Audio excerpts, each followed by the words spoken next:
বিসমিল্লাহির রহমানির রহিম। আসসালামু আলাইকুম। আপনারা সবাই কেমন আছেন? আল্লাহর রহমতে আশা করি সবাই ভালো আছেন।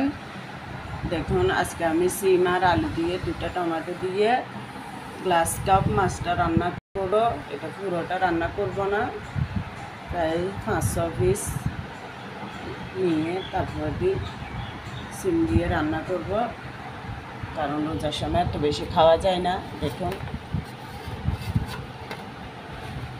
গ্লাস কাপ মাছটা কত বড়। এটা যেদিন আনছে ওদিন আমি ফ্রিজে মুসরাইয়ে রেখে দিচ্ছি।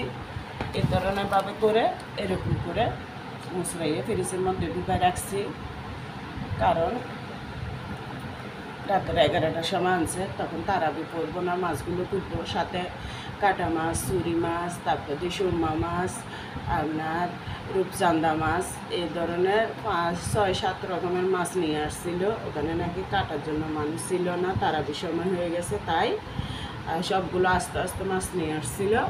আমি সবগুলো এমনিতেই ঢুকে রাখছি প্যাকেট করে করে, আর এটাকে প্যাকেট করে পুরো এইভাবে মুসরাইয়ে ফ্রিজের মধ্যে এইভাবে মশলা ঢুকে রাখছি, কারণ জায়গা হচ্ছে না, এই জন্য। দেখুন, আমি এটা কেটে দিয়ে পরিষ্কার করে আনি, তারপর আপনাদের সাথে রান্নাটা শেয়ার করব। আপনারা প্লিজ আমার ভিডিওটা দেখবেন, কষ্ট হলো। এই যে দেখুন, আমার কুটাকাটি শেষ। ভালো করে ধুয়ে, কেটে ধুয়ে পরিষ্কার করে লবণ হলুদ দিয়ে ধুয়ে নিছি।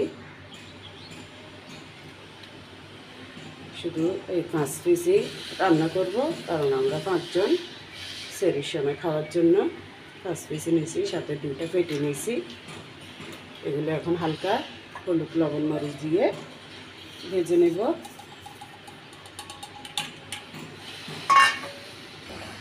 এই যে তেল গরম হয়ে গেছে, দিয়ে দিলাম বিসমিল্লাহির রহমানির রহিম।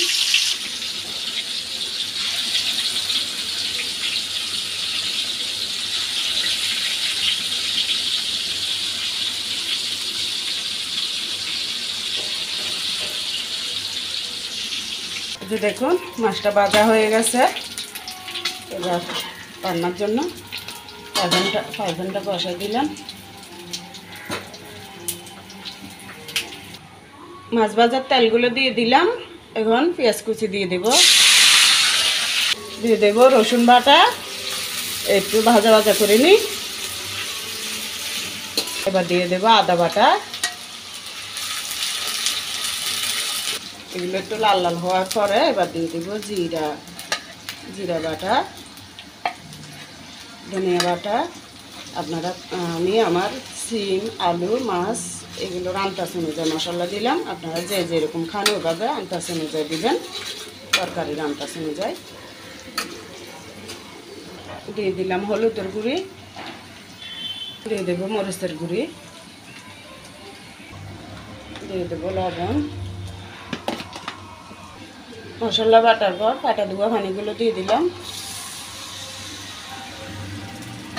এবার একটু নাড়ার পরে এখানে সর্ষে, কাঁচামরিচ আর পেঁয়াজ একটু বাটা আছে, পেঁয়াজ, সর্ষে, কাঁচামরিচ এগুলো দিয়ে দিলাম।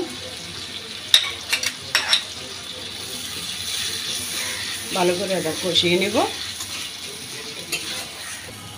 এখানে মশলা কষানোর পরে একটু পানি দিয়ে দিছি, পানিটা উতরানোর পরে এখন দিয়ে দিলাম আলুগুলো, এরপরে দিয়ে দেবো সিমগুলো।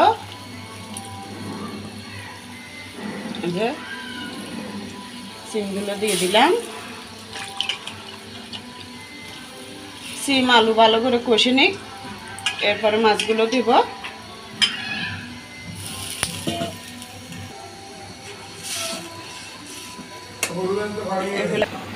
এতে দেখুন, সিম আর আলুগুলো কষানো হয়ে গেছে।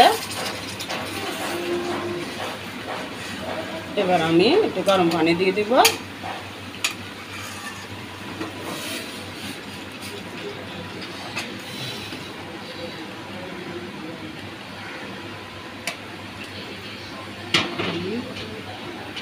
এবার মাছগুলো দিয়ে দেব।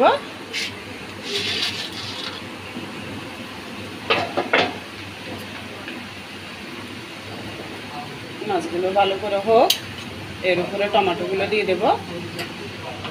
এবার বড় বড় 2টা টমেটো কেটে দিয়ে দিলাম।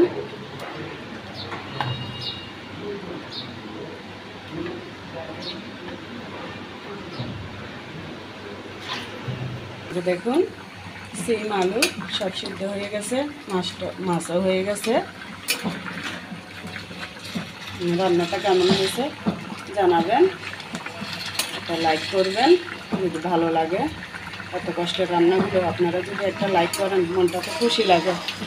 আর সাবস্ক্রাইব করবেন, পাশে থাকবেন,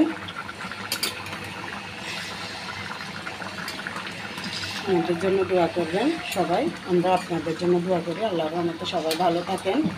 আমার ছেলেটার সামনে পরীক্ষা, এসএসসি ফাইনাল পরীক্ষা। এই যে রোজার ঈদের 1 সপ্তাহের মধ্যেই পরীক্ষা শুরু। আপনারা সবাই দোয়া করবেন, যে যে রান্নার ভিডিওটা দেখেন সেই আমার ছেলের জন্য দোয়া করবেন, আমার মেয়ের জন্য দোয়া করবেন। আমার ছেলের ফাইনাল পরীক্ষাতে যাতে ভালো হয় সবাই দোয়া করবেন। ভালো থাকবেন সবাই। আল্লাহ হাফেজ, আসসালামু আলাইকুম। দেখুন আমি আর ঝুলটা শুকাবো না, এটাতে আবার রাত্রেও জাল দিলে আরও শুকাবে। এতটুকুর মধ্যে বেশি ঝুল রাখি নাই, একদম অল্প। সবাই ভালো থাকবেন, আল্লাহ হাফেজ।